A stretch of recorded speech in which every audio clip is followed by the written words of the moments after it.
The dust cloud rising behind the stalled wagon on the side of the Santa Fe Trail looked like a signal fire in the afternoon sun, and Isabella Marlowe knew that meant trouble was coming their way.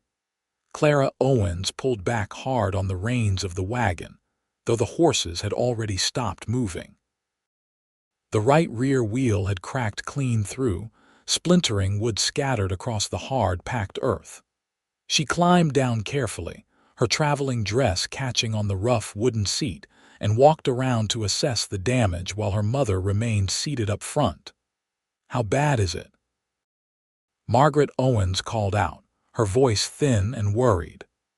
At 72 years old, she did not have the strength she once possessed, and this journey from Independence, Missouri, to Santa Fe, New Mexico territory had already taken its toll on her fragile health. Clara knelt beside the broken wheel, her hands trembling slightly as she touched the splintered wood. "It is broken beyond what I can fix, Mama. We will need help." The year was 1878, and women traveling alone on these trails were vulnerable to all manner of dangers. Clara was 24 years old, unmarried, and had spent the last 3 years caring for her ailing mother after her father's death. They were traveling to Santa Fe to live with Clara's aunt, her mother's younger sister, who had written promising better air for Margaret's weak lungs and a fresh start for them both. Now they were stranded somewhere in northeastern New Mexico territory, at least 2 days' journey from their destination, with the sun already past its peak and no other travelers in sight. Clara stood up and shaded her eyes, looking in both directions along the trail. Nothing but scrub brush, distant mesas, and the endless expanse of sky. "What are we going to do?" Margaret asked, coughing into her handkerchief. "We will wait," Clara said, trying to sound more confident than she felt. "Someone will come along eventually. This is a well-traveled route." She climbed back onto the wagon and retrieved the canteen, bringing it to her mother. Margaret drank slowly, her hands shaking as she held the container. Clara felt a surge of protective love mixed with fear. Her mother needed proper shelter, medicine, and rest, none of which they had access to out here in the wilderness. 2 hours passed. The sun moved lower in the sky, painting the landscape in shades of gold and orange. Clara had given the horses what water they could spare, and had fashioned a small awning using a blanket to give her mother more shade. She was considering whether they should try to unhitch one of the horses and ride for help when she heard the sound of hoofbeats approaching from the east. A single rider came into view, moving at an easy pace on a strong-looking bay horse. As he drew closer, Clara could make out more details. He was tall in the saddle, wearing a wide-brimmed hat, dusty trail clothes, and had a rifle secured to his saddle. Her heart beat faster. Out here, a stranger could be salvation or danger, and there was no way to know which until it was too late. The rider slowed as he approached, raising one hand in a peaceful gesture. "Afternoon," he called out, his voice carrying clearly across the distance. "Looks like you have got some trouble there." He stopped his horse a respectful distance away and dismounted. Now Clara could see him properly. He appeared to be in his late 20s, with sun-weathered skin, dark hair that needed cutting, and observant gray eyes that took in the situation quickly. He was clean-shaven and carried himself with the easy confidence of someone comfortable in this harsh landscape. "Our wheel broke," Clara said, standing protectively near the wagon where her mother sat. "We have been here for several hours." The man approached slowly, his movements careful and non-threatening. "Name is Isaac Morrison," he said, tipping his hat. "I have got a ranch about 5 miles north of here, been in White Oaks picking up supplies." He gestured to the pack mule trailing behind his horse that Clara had not initially noticed. "I am Clara Owens," she replied. "This is my mother, Margaret. Isaac walked around the wagon, examining the broken wheel with a practiced eye. He crouched down, running his hand over the damage, then stood up and shook his head. This wheel is not going to be repaired out here. You would need a wheelwright, and the closest one is back in White Oaks or ahead in Las Vegas. How far is White Oaks? Clara asked. About 15 miles south and west of here, Isaac said. Las Vegas is closer, maybe 20 miles ahead, but that is still a full day's journey, and the sun will be down in a few hours. Margaret coughed again, the sound harsh and rattling. Isaac's expression shifted to concern. Your mother does not sound well. She has not been well for some time, Clara admitted. We are traveling to Santa Fe to live with my aunt. The doctor said the climate might help her breathing. Isaac was quiet for a moment, thinking. Then he looked up at Clara with those steady gray eyes. My ranch is not far. I've got a solid house, a spare room, and my sister lives with me, so it would be proper. You could stay there tonight, rest up, and tomorrow I will take the wagon wheel into White Oaks and have it repaired. Should only take a day or two. Clara hesitated. She did not know this man. But the alternative was spending the night out here on the trail with no shelter and a sick mother. The temperature would drop significantly after sunset, and Margaret could not afford to spend a night in the cold. That is very kind of you, she said slowly. But we could not impose. It is not an imposition, Isaac said simply. Out here we help each other. That is how people survive. He looked at Margaret, who had wrapped her shawl tighter around her shoulders. Besides, your mother needs warmth and rest. I have got both at my place. Margaret spoke up, her voice weak but clear. Clara, we should accept his offer. I do not think I can manage a night out here. Clara looked at her mother's pale face and knew she was right. She turned back to Isaac and nodded. Thank you, Mr. Morrison. We accept your generous offer. Just Isaac is fine, he said with a slight smile. Now let me think about the best way to do this. He studied the wagon and the horses. The wagon cannot move with that wheel, but we could unhitch your horses. Can your mother ride? Clara shook her head. She is not strong enough, and she has never been comfortable on horseback even when she was well. Isaac nodded, considering. Then he walked over to his pack mule and began untying the supplies. Here is what we will do. I will leave my supplies here with the wagon. I will put your mother on my horse. He is gentle and steady. You can ride one of your wagon horses bareback, and I will ride the other. We will go slow and easy. 5 miles is not far at that pace. What about your supplies? Clara asked. They will be fine here overnight, Isaac said. I will come back for them tomorrow with a fresh horse. Nothing in there that cannot wait. He worked efficiently, moving his supplies into the wagon bed and covering them with canvas. Then he led his bay horse over to where Margaret sat. Madam, I am going to help you down and then get you settled on my horse. His name is Jasper, and he has carried me thousands of miles without a stumble. You will be safe on him. Margaret allowed Isaac to help her down from the wagon seat.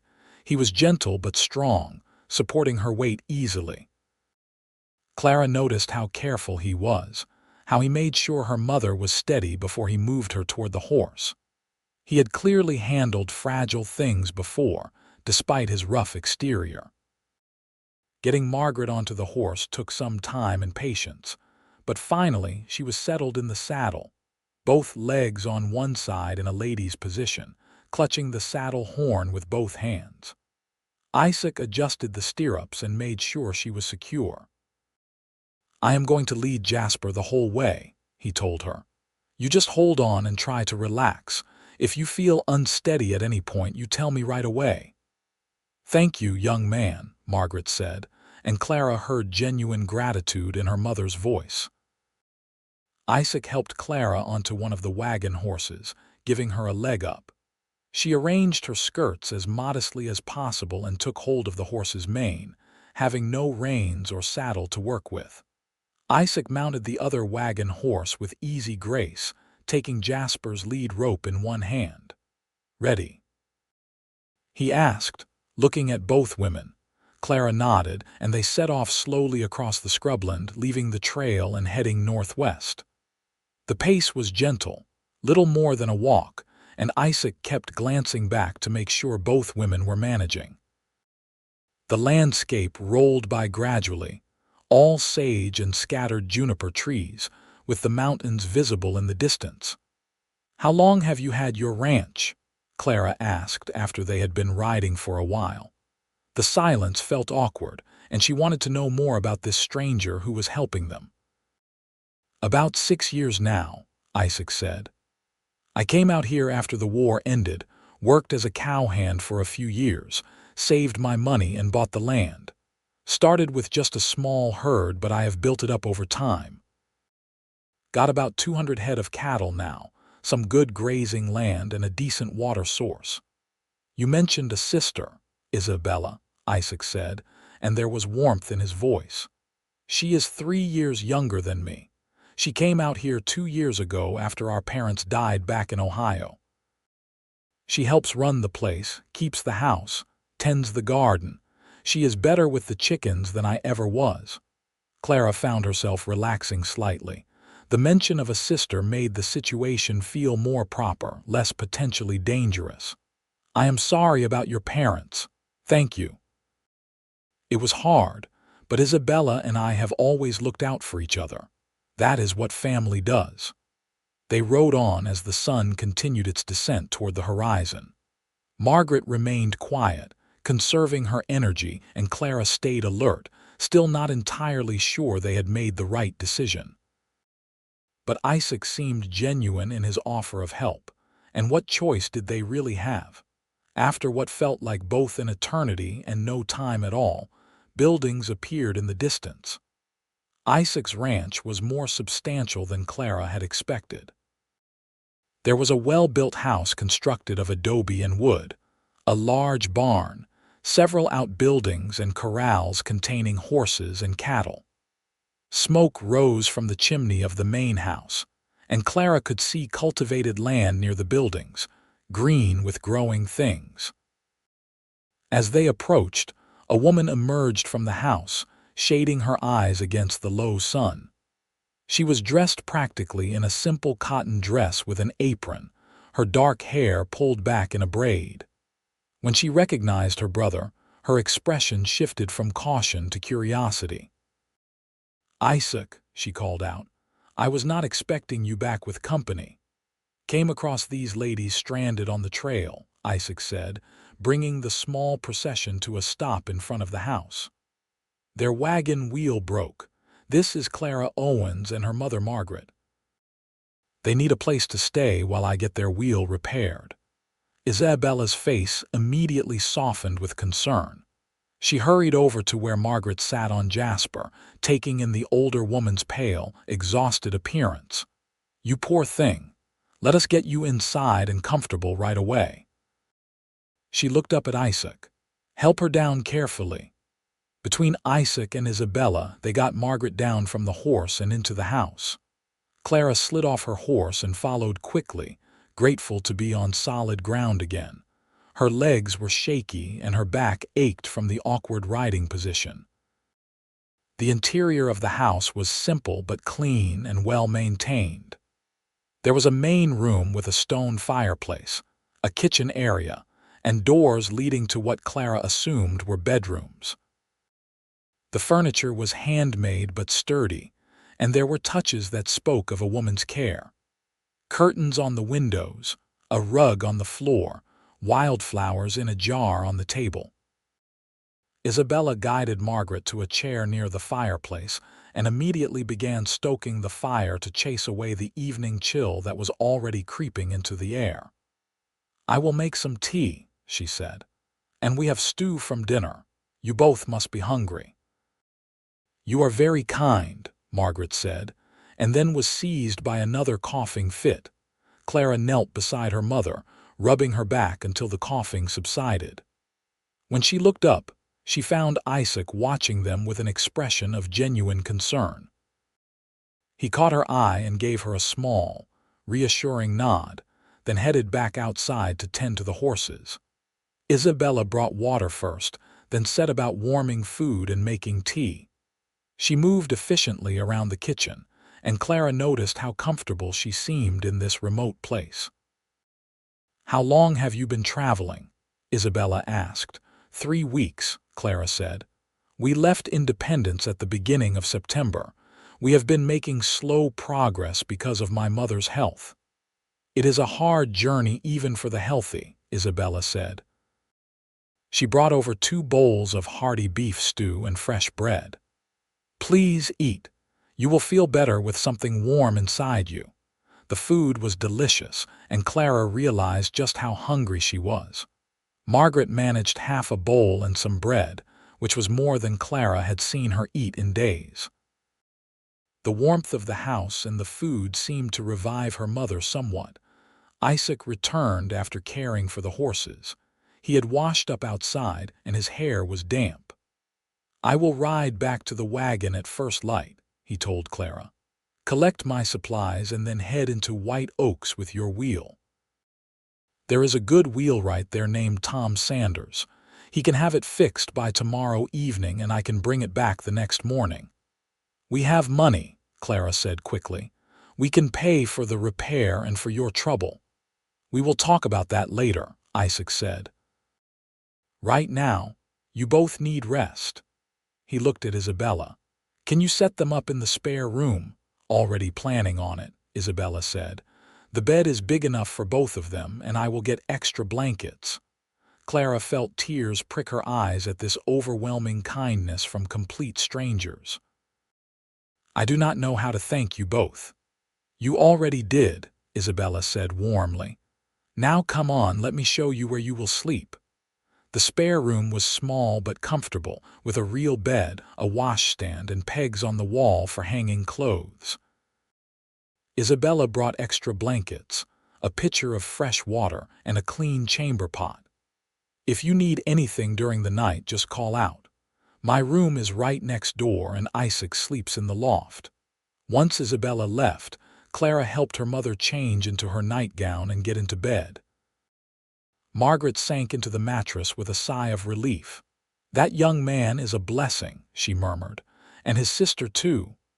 "Yes," Clara agreed, pulling the blankets up around her mother. "We were very fortunate that he came along when he did." She changed into her own nightgown and slipped into bed beside her mother. The mattress was the most comfortable thing she had felt in weeks, and the house was warm and secure. But Clara found herself lying awake, staring at the ceiling, thinking about Isaac Morrison. He was handsome, certainly, but that was not what occupied her thoughts. It was his immediate willingness to help, the gentleness he had shown with her mother, the capable way he had handled the situation. In her experience, men often helped with expectations of something in return. But Isaac seemed to be helping simply because it was the right thing to do. She heard low voices from the main room, Isaac and Isabella talking quietly. She could not make out the words, but there was something comforting about the sound. Despite being strangers, despite being in an unfamiliar place, Clara felt safer than she had in days. Eventually, exhaustion overtook her thoughts, and she drifted off to sleep. Clara woke to the smell of coffee and bacon. Morning light was just beginning to filter through the small window. Beside her, Margaret was still sleeping, her breathing steady if a bit labored. Clara rose quietly, dressed quickly, and went out to the main room. Isabella was at the stove cooking breakfast. She smiled when she saw Clara. "Good morning. Did you sleep well?" "Better than I have in weeks," Clara admitted. "Thank you again for everything." "It is our pleasure," Isabella said. She poured a cup of coffee and handed it to Clara. "Isaac left about an hour ago. He wanted to get an early start." Clara wrapped her hands around the warm cup, feeling guilty that Isaac was already out working on their problem while she had slept. He did not have to do all this. "No, he did not have to," Isabella agreed. "But that is who my brother is. He sees someone who needs help and he helps them." She flipped the bacon with practiced ease. Besides, I think he was glad for the excuse to check in on some friends in White Oaks. He does not get to town as often as he would like. They sat together at the table, and Clara found herself talking easily with Isabella. She learned that the Morrison siblings had grown up on a small farm in Ohio, that Isaac had served briefly in the war when he was just 18, that they had both dreamed of going west and starting fresh. Isabella spoke with obvious love and admiration for her brother. "He works so hard," Isabella said. "Sometimes too hard.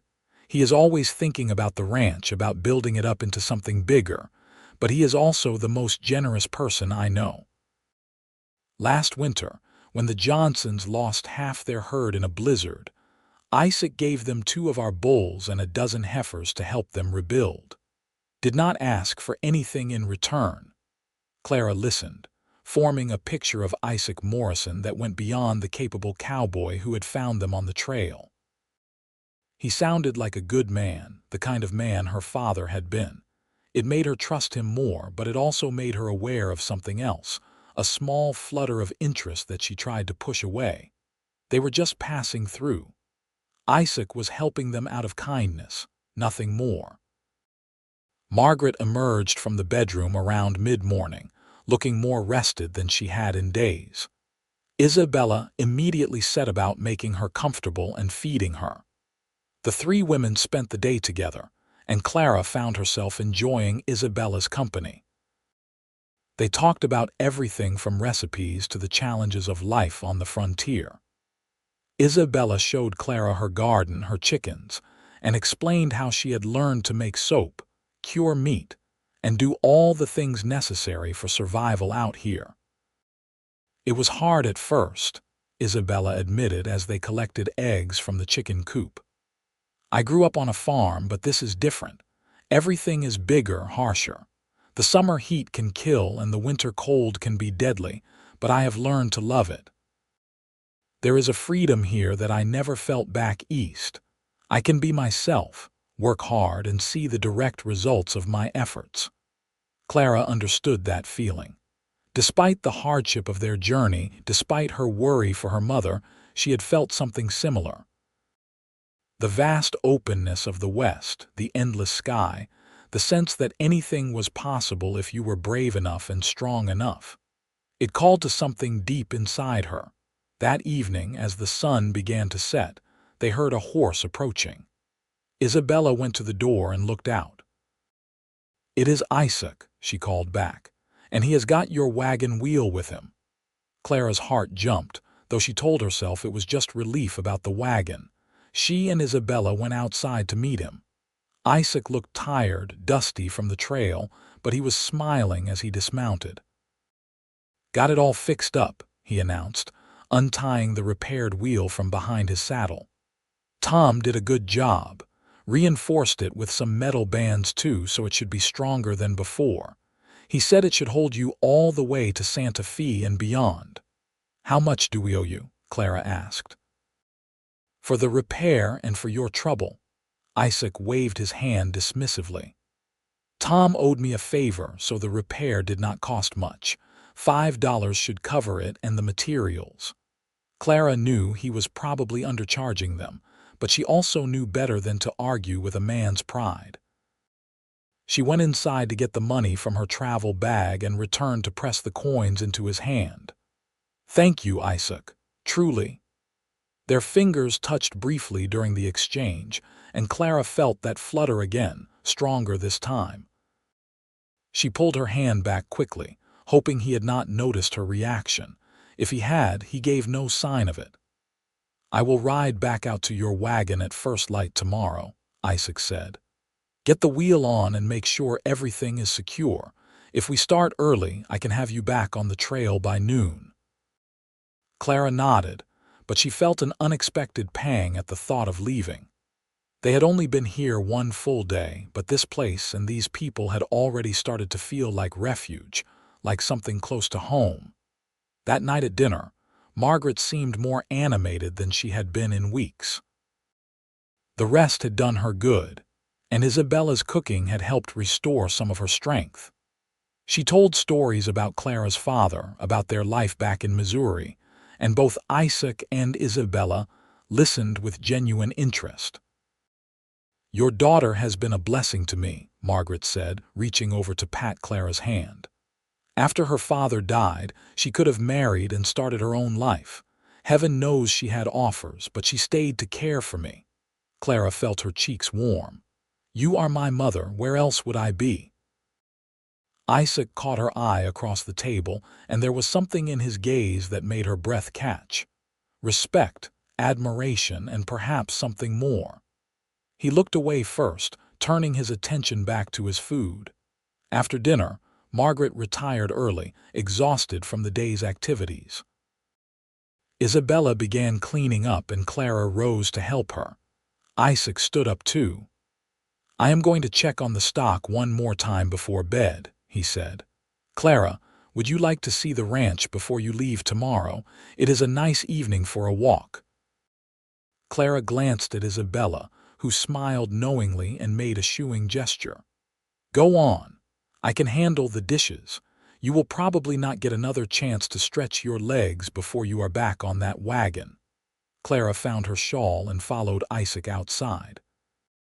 The evening was cool and clear, and the sky was already filling with stars. The moon was nearly full, providing enough light to see by. They walked slowly away from the house, toward the corrals where the cattle were settling down for the night.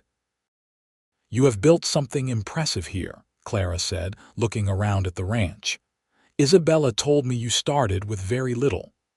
"I was fortunate," Isaac said. "I found good land with water, and I had enough money saved to buy a starter herd. The rest was just hard work and learning from my mistakes." He rested his arms on the top rail of the corral, looking out at the cattle. "Sometimes I cannot believe this is actually mine. Growing up, we never owned anything significant. Everything we had went to the landlord or to keeping us fed. Out here I own this land. I built this life. That means something." "It means a great deal," Clara agreed. She stood beside him, maintaining a proper distance but feeling drawn to move closer. "I can hear the pride in your voice when you talk about it. What about you?" Isaac asked, turning to look at her. "What do you want, Clara? Beyond getting your mother to Santa Fe, beyond caring for family, what does Clara Owens want for herself?" No one had asked her that question in so long that Clara had to think about her answer. "I want what you have," she finally said. "Not a ranch necessarily, but something that is mine. A place where I belong, work that matters, a life that I have chosen rather than one that was chosen for me." She paused, surprised by her own honesty. "I love my mother dearly, and I would care for her no matter what. But sometimes I dream of what comes after, when she is settled with my aunt, when I am free to choose my own path." "What would you choose?" Isaac's voice was quiet, but there was intensity in the question. Clara looked up at the stars, considering. "I do not know yet. But I think I would stay out here, not go back east. There is something about this land, this territory. It feels like possibility." They stood together in comfortable silence for a while, just listening to the sounds of the ranch at night. The soft lowing of cattle, the whisper of wind through the grass, the distant call of a coyote. Finally, Isaac spoke again. "You could stay here," he said, and Clara's heart began to beat faster. "I mean, if your mother needs more time to recover before continuing the journey. You would both be welcome to stay as long as necessary." Clara knew she should say no. They had already imposed enough, and staying longer would only make leaving harder. But she found herself saying, "Let us see how my mother feels tomorrow. If the travel is too much for her, perhaps we could stay another day or two." Isaac smiled, and even in the moonlight Clara could see the pleasure in his expression. "That would be good. I would like that." They walked back to the house slowly, neither seeming eager to end the evening. At the door, Isaac paused. "I am glad I was on that trail yesterday," he said. I am glad I found you." "So am I," Clara replied, and she meant it with her whole heart. The next morning, Isaac was up before dawn, preparing to ride back to the wagon. Clara woke early too and found him in the barn, saddling Jasper. "I am coming with you," she announced. Isaac looked surprised. "It is a 10-mile round trip on horseback. Are you sure?" "It is my wagon," Clara said firmly. "I should be there to help." Isaac considered for a moment, then nodded. "All right, but we need to leave now if we want to be back by noon." They rode out together as the sun rose, painting the sky in shades of pink and gold.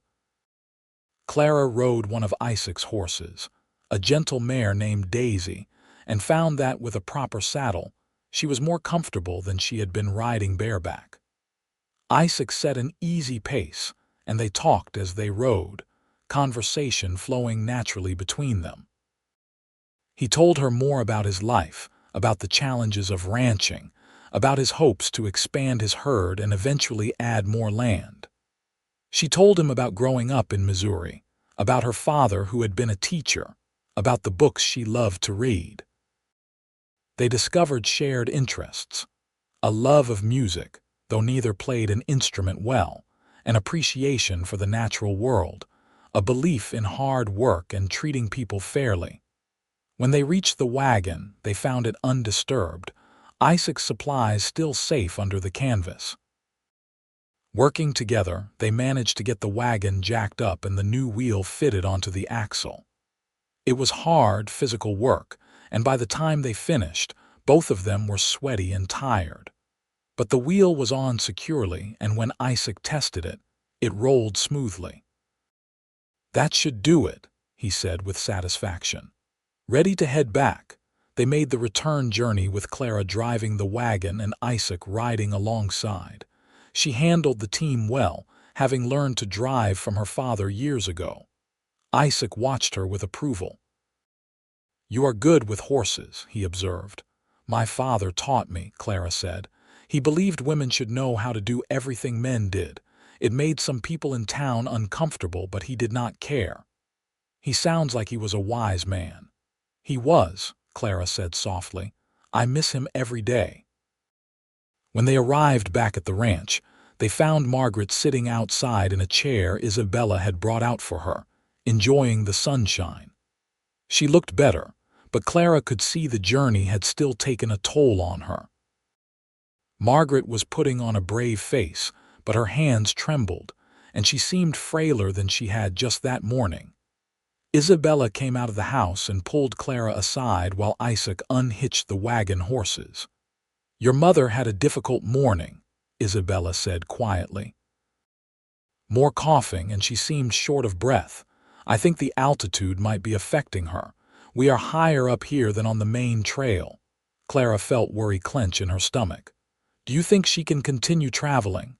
"I think she needs more rest," Isabella said gently. "Maybe a few more days to build up her strength." That evening, after Margaret had gone to bed early again, Clara, Isaac, and Isabella discussed the situation. "You are welcome to stay as long as you need," Isaac said firmly. "There is no rush. Your mother's health is more important than keeping to a schedule." "We have already imposed so much," Clara protested. "You have not imposed," Isabella said. "Honestly, I have enjoyed having another woman to talk to, and you have been helping me with chores." "You are earning your keep, if that is what worries you." Clara looked between them, seeing only genuine welcome in their faces. "Perhaps a few more days," she agreed. "Just until my mother is stronger." Those few days stretched into a week. Margaret's health improved slowly with rest, good food, and the care that Isabella provided. Clara found herself falling into the rhythm of ranch life. She helped Isabella with the cooking and cleaning, tended the garden, collected eggs, and even learned to milk the cow.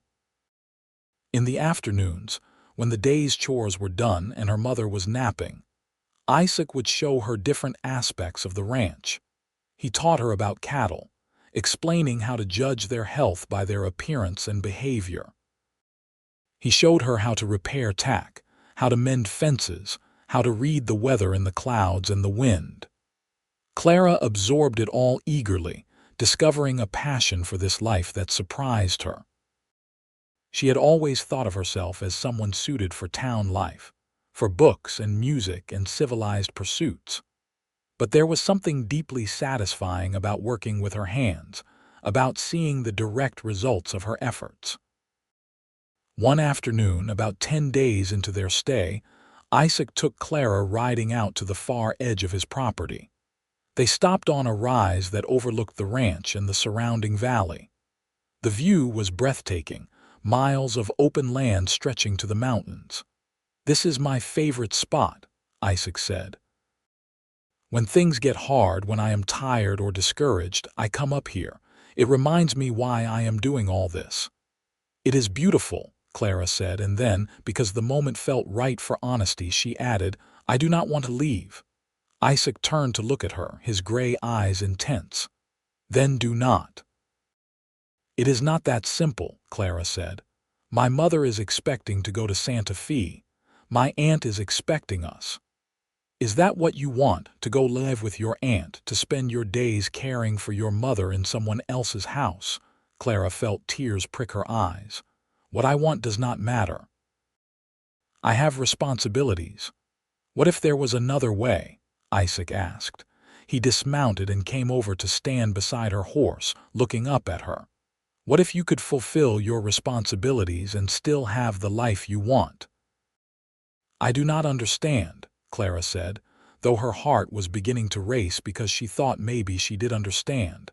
Isaac reached up and took her hand, his calloused palm warm against hers. "I am not good with fancy words, Clara. I am just a rancher, and I have spent more time with cattle than with people. But these past days with you here, they have been the happiest I have had since I came to this territory.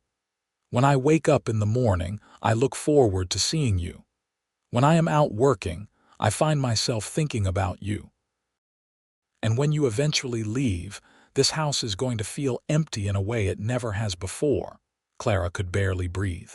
"Isaac, I know we have not known each other long," he continued. "I know this is not how these things are supposed to happen, but out here we make our own rules. Life is too short and too hard to waste time with long courtships and complicated traditions." He paused, seeming to gather his courage. "I am asking you to stay, to marry me, to make this ranch your home. Your mother could stay here too. There is plenty of room and Isabella loves having her here. You would not have to give up caring for her. You would just be doing it here as my wife, building a life together." Clara felt tears spilling down her cheeks. Everything in her wanted to say yes, to leap down from this horse and throw her arms around him, but there were practical considerations. "We have known each other less than 2 weeks," she said. "How can you be sure?" "I am sure," Isaac said simply. "I have been alone most of my adult life. I have met a lot of people, known a lot of women, but none of them made me feel the way you do. None of them fit into my life the way you fit. When I watch you working in the garden with Isabella, when I see you caring for your mother, when I talk with you in the evenings, I see my future.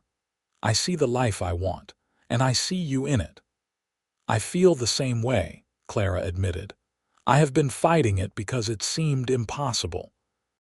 Because I was supposed to be going to Santa Fe, because I barely know you, because it is all happening so fast.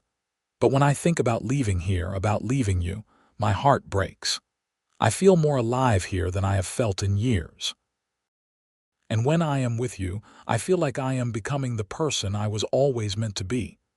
Isaac's face broke into a wide smile. "Is that a yes?" "Yes," Clara said, laughing through her tears. "Yes, I will marry you."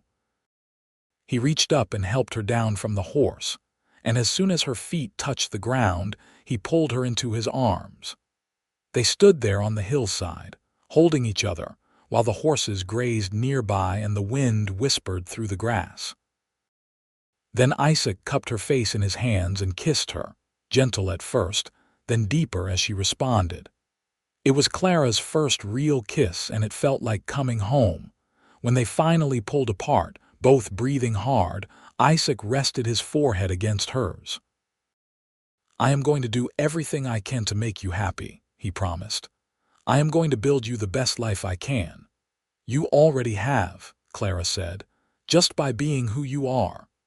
They rode back to the ranch holding hands, awkward on horseback but neither willing to break the connection. When they arrived, Isabella took one look at their faces and let out a whoop of joy. "Finally," she said. "I was wondering how long it was going to take you two to figure it out." "You knew?" Clara asked. "Everyone knew except you two," Isabella said with a laugh. "Even your mother commented on it yesterday.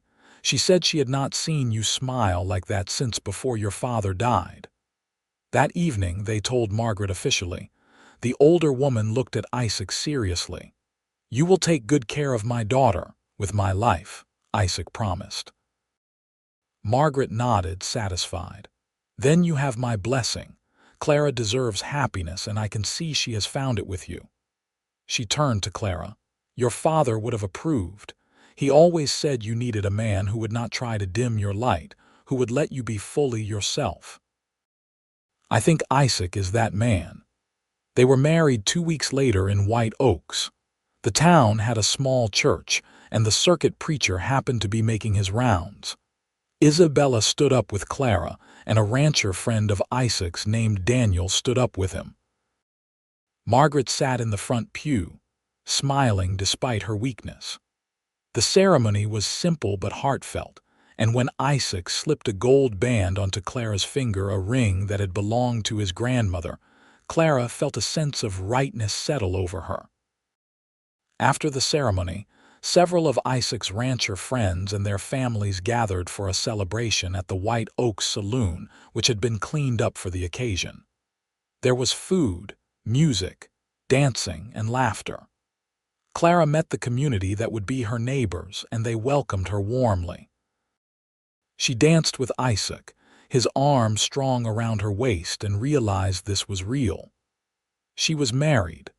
This was her life now.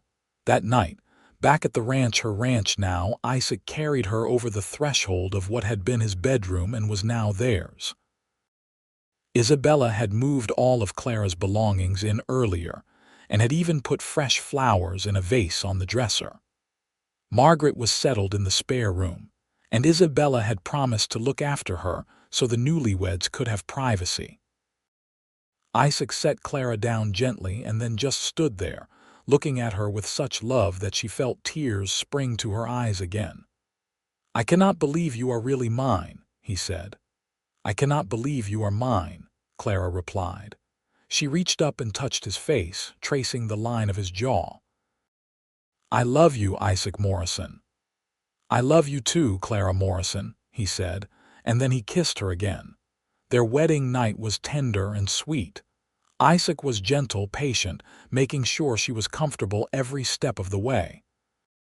Afterward, they lay together in the darkness, her head on his chest, his arm around her. Clara felt safe, loved, and happier than she had ever imagined possible. "Tell me what you are thinking," Isaac murmured into her hair. "I am thinking about how strange life is," Clara said.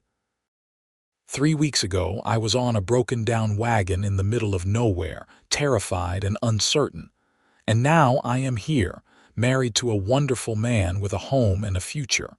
If someone had told me this would happen, I would never have believed them." "I am thinking about that too," Isaac said. "How a broken wagon wheel brought me the greatest gift of my life." The early months of their marriage were a time of adjustment and discovery. Clara learned more about ranching, often riding out with Isaac to check on the cattle or mend fences. She was a quick learner, and Isaac appreciated having a partner who was genuinely interested in the work. Isabella taught her more domestic skills suited to ranch life: how to preserve food for the winter, how to make candles and soap, how to sew and mend heavy work clothes. Margaret's health stabilized. The dry air of New Mexico territory, combined with rest and good care, helped her breathing. She would never be strong, but she was comfortable and content. She spent her days reading, sewing, and watching the life of the ranch unfold around her. She told Clara privately that she had never been happier than she was seeing her daughter so fulfilled and so loved. As winter approached, Isaac and Clara worked together to prepare the ranch. They brought the cattle in closer to the buildings, stockpiled hay and firewood, and made sure all the structures were sound and weather-tight. In the evenings, the four of them would sit by the fire, Isaac, Clara, Isabella, and Margaret, talking, reading, or playing cards. It was a peaceful, contented time. On a snowy evening in early December, about 4 months after their wedding, Clara realized she had missed her monthly courses for the second time. Her breasts were tender, and she felt queasy in the mornings. She recognized the signs, but she waited another week to be sure before she told Isaac. She chose a quiet moment when they were alone in their room, getting ready for bed. "Isaac," she said, her voice nervous but excited, "I have something to tell you." He turned from where he was pulling off his boots, immediately attentive to her tone. "What is it? Are you all right?" "I am more than all right," Clara said. "I am going to have a baby. We are going to have a baby." For a moment, Isaac just stared at her as if he had not quite understood the words. Then his face broke into the biggest smile Clara had ever seen. He crossed the room in 2 strides and swept her up in his arms, spinning her around before setting her down carefully. "A baby," he breathed. "We are going to have a baby." "Are you happy?" Clara asked, though the answer was obvious. "Happy does not even begin to cover it," Isaac said. He knelt down and placed his hand gently on her still flat stomach. "Hello in there," he said softly. "I am your father, and I already love you more than you can imagine." Clara ran her fingers through his hair, overwhelmed with love for this man. "You are going to be a wonderful father." They told Isabella and Margaret the next morning at breakfast. Both women reacted with joy. Isabella immediately beginning to plan and prepare, Margaret crying happy tears at the prospect of becoming a grandmother. The baby became the center of their conversations, their planning, their hopes. Winter passed slowly but peacefully. The ranch was snowed in for weeks at a time, but they had prepared well and had everything they needed. Clara's pregnancy progressed normally, though she was often tired and occasionally sick. Isaac was attentive and protective, sometimes overly so, trying to prevent her from doing any heavy work. Clara had to remind him that she was pregnant, not fragile. As spring arrived and the snow melted, new life appeared everywhere. Calves were born, the garden began to sprout, and Clara's belly swelled with obvious pregnancy. She and Isaac spent long evenings talking about the future, about their hopes for their child, about expanding the ranch and building their legacy. In late May, on a warm afternoon when the wildflowers were blooming across the hillsides, Clara went into labor. Isabella had prepared for this, having attended several births back in Ohio. She took charge calmly, getting Clara settled in bed and sending Isaac for the midwife who lived on a neighboring ranch. The labor was long and difficult. Clara had never experienced such pain, but Isabella and the midwife, a capable woman named Ruth, stayed with her throughout, offering encouragement and support. Margaret sat in a chair in the corner, too weak to help physically but providing moral support with her presence. Isaac paced outside, occasionally being allowed in to hold Clara's hand and offer reassuring words. Each time he had to leave again, Clara saw the worry etched on his face. She wanted to reassure him, but another contraction would take her, and all she could do was focus on breathing through it. Finally, as the sun was setting and painting the sky in brilliant colors, the baby arrived.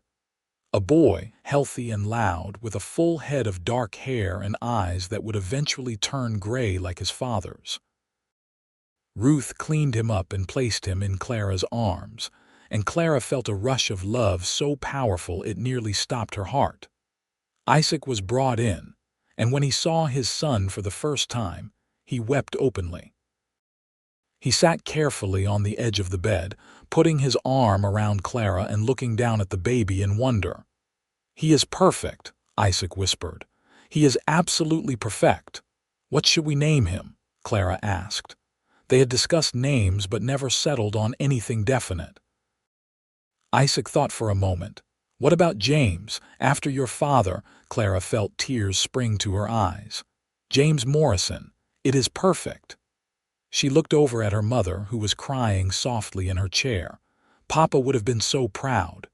Little James Morrison became the joy of the entire household. Isabella doted on her nephew. Margaret spent hours just watching him sleep, and Isaac was completely besotted. He would come in from a long day of work and immediately reach for his son, talking to him about the ranch, about the cattle, about everything and nothing. Clara marveled at how naturally Isaac took to fatherhood. He changed diapers without complaint, walked the floor with James when he was fussy, and sang off key lullabies that somehow always worked. Watching him with their son, Clara fell in love with him all over again. The summer passed in a blur of new parenthood. Clara was exhausted but happy, learning to navigate the challenges of caring for a baby while still helping run the ranch. Isaac hired a young man named Peter to help with the cattle work, so he could spend more time near the house, reluctant to be away from his family for too long. In September, as James approached 4 months old and the weather began to cool, Margaret's health took a turn for the worse. She had been declining slowly for weeks, eating less, sleeping more, seeming to fade a little each day. Clara knew what was coming and tried to prepare herself. But how do you prepare to lose your mother on a quiet evening with the family gathered in the main room? Margaret asked to hold James. Clara placed her son in her mother's arms, and Margaret looked down at him with such love and peace that Clara had to turn away to hide her tears. "I am so glad I got to meet you," Margaret whispered to the baby. "You take care of your mama and papa. You grow up strong and good like your grandfathers." She looked up at Clara. "I am ready, sweetheart. I have seen you settled and happy. I have held my grandson. There is nothing left I need to do." "Do not say that, Mama," Clara said, though she knew it was true. "It is all right," Margaret said softly. "I am not afraid. I will be with your father soon, and I will watch over all of you from wherever I go." Margaret Owens died peacefully in her sleep that night. They found her in the morning, looking as though she had simply drifted away. The family grieved together, but there was also a sense of peace. Margaret had lived to see her daughter happy and to meet her grandson. She had died surrounded by love in a place of safety and comfort. They buried her on a hillside overlooking the ranch, the spot Clara and Isaac had stood when he proposed. Isaac carved a beautiful headstone from local wood, and they planted wildflowers around the grave. It became a peaceful place, somewhere Clara could go to talk to her mother and feel close to her. Life went on as it always does. The ranch continued to grow and prosper. Isaac's hard work and Clara's partnership proved successful, and they were able to buy additional land and increase their herd. They became respected members of the community, known for their fair dealings and willingness to help neighbors in need. 2 years after James was born, Clara gave birth to a daughter they named Margaret, after her mother. Little Maggie had Clara's blonde hair and Isaac's gray eyes, and she was a sweet-natured child who rarely cried. James, now a toddler, was fascinated by his baby sister and wanted to help with everything. Isabella remained with them, an essential part of their family. She eventually married a neighboring rancher named Daniel Matthews, the same man who had stood up with Isaac at his wedding. Their ranch was only a few miles away, so the siblings saw each other often. Isabella and Daniel had children of their own, cousins who grew up playing together and learning the ranching life. The years passed, marked by the changing seasons and the growth of their children. James grew into a serious, responsible boy who loved working alongside his father. Maggie was spirited and adventurous, always getting into mischief but charming her way out of trouble. 3 years after Maggie, Clara gave birth to twin boys, Samuel and Daniel, who kept everyone on their toes with their energy and antics. Isaac and Clara's love deepened with time. They had the occasional disagreement, as all couples do, but they faced everything together as partners. Clara continued to work the ranch alongside Isaac, their children learning by watching their parents' equal partnership. Isaac always valued Clara's opinions and insights, and she was as much a decision-maker in the ranch's operations as he was. On their 10th wedding anniversary, Isaac took Clara back to the hillside where he had proposed. The children were with Isabella for the evening, and it was just the two of them watching the sunset as they had so many times before. "You ever regret it?" Isaac asked, taking her hand. "Staying here instead of going to Santa Fe, marrying me so quickly, taking on this hard life?" Clara looked at him in surprise. "Never. Not for a single moment. Do you?" "No," Isaac said. "But sometimes I worry that you gave up too much, that you deserve more than a ranch in the middle of nowhere and a husband who smells like cattle most of the time."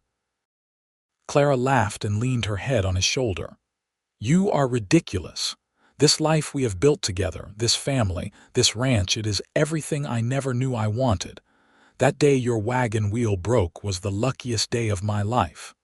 "My wagon wheel did not break," Isaac pointed out with a smile. "Yours did." "Well, then it was the luckiest broken wagon wheel in history," Clara said, "because it brought me to you." They sat together as the sun set, watching the sky turn brilliant colors, the ranch spread out below them. They talked about their children, their plans for the future, the memories they had made. And they talked about how grateful they were for that day on the trail when a cowboy had stopped to help two stranded women, never knowing he was meeting his future wife.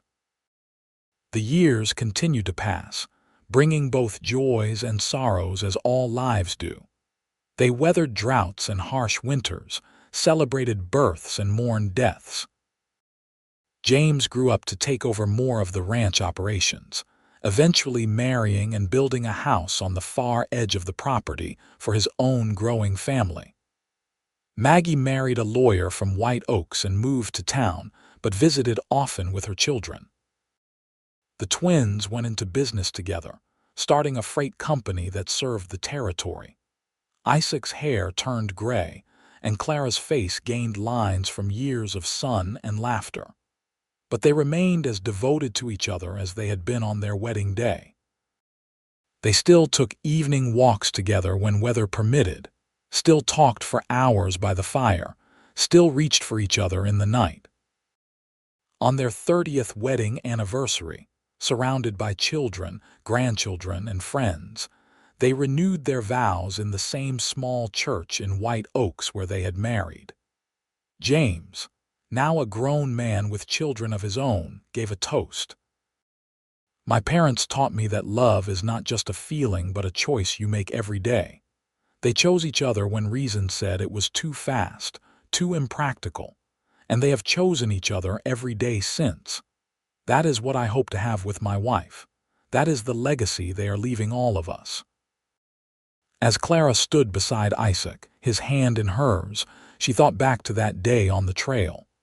She had been so scared, so uncertain about the future. She could never have imagined the life that awaited her, the love she would find, the family she would create.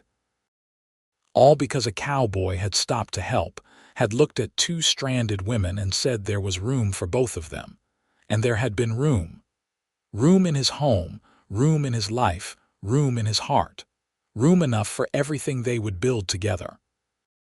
Years later, when Clara and Isaac were in their 70s, they still lived on the ranch, though their children now ran the day-to-day operations. They spent their days quietly, enjoying grandchildren and great-grandchildren, working in the garden, and taking slow walks around the property that had been their home for so long. One evening, sitting on the porch and watching the sunset, Isaac turned to Clara. "I want you to know something," he said. "These have been the best years of my life. Every single day with you has been a gift. Even the hard days," Clara asked with a smile. "Especially the hard days," Isaac said, "because we faced them together. That has made all the difference." Clara leaned over and kissed him, as she had thousands of times before. "I love you, Isaac Morrison. I loved you when we barely knew each other, and I love you now that I know every part of you. You are the best man I have ever known, and I am so grateful that wagon wheel broke." "I love you too," Isaac said, "and I am grateful I was on that trail at just the right time." They sat together as the sun set, holding hands, comfortable in the silence that comes from decades of companionship. Around them, the ranch hummed with life, children playing, cattle lowing, the wind whispering through the grass. It was the same view they had looked at for more than 30 years, but it never got old. This was their legacy. Not just the land or the buildings or the thriving business, but the family they had created and the love they had nurtured. From a chance meeting on a dusty trail to this peaceful evening in their twilight years, their journey had been everything a romance should be: unexpected, passionate, enduring, and true. As the stars began to appear in the darkening sky, Clara thought about telling their grandchildren the story of how she and Isaac met, as she had done so many times before. How her wagon had broken down, how she had been traveling with her elderly mother, and how a cowboy had stopped and said there was room for both of them. It was a simple story, really, but it had changed everything. And that night, surrounded by the fruits of their love and labor, with Isaac's hand warm in hers, Clara gave thanks for every moment that had brought her to this place, to this life, to this man. It had all started with an act of kindness from a stranger who became her husband, her partner, her great love. And now, as they approached the end of their story, she could say with absolute certainty that it had been the greatest adventure of her life. The Morrison Ranch continued to thrive long after Clara and Isaac's time, passed down through generations, each one adding their own chapter to the family story. But it all began on a dusty trail in 1878, when a broken wagon wheel and a cowboy's kindness changed the course of two lives forever. And whenever their descendants gathered and told the old stories, they always started with the same words: there was room for both of them, and there always would be.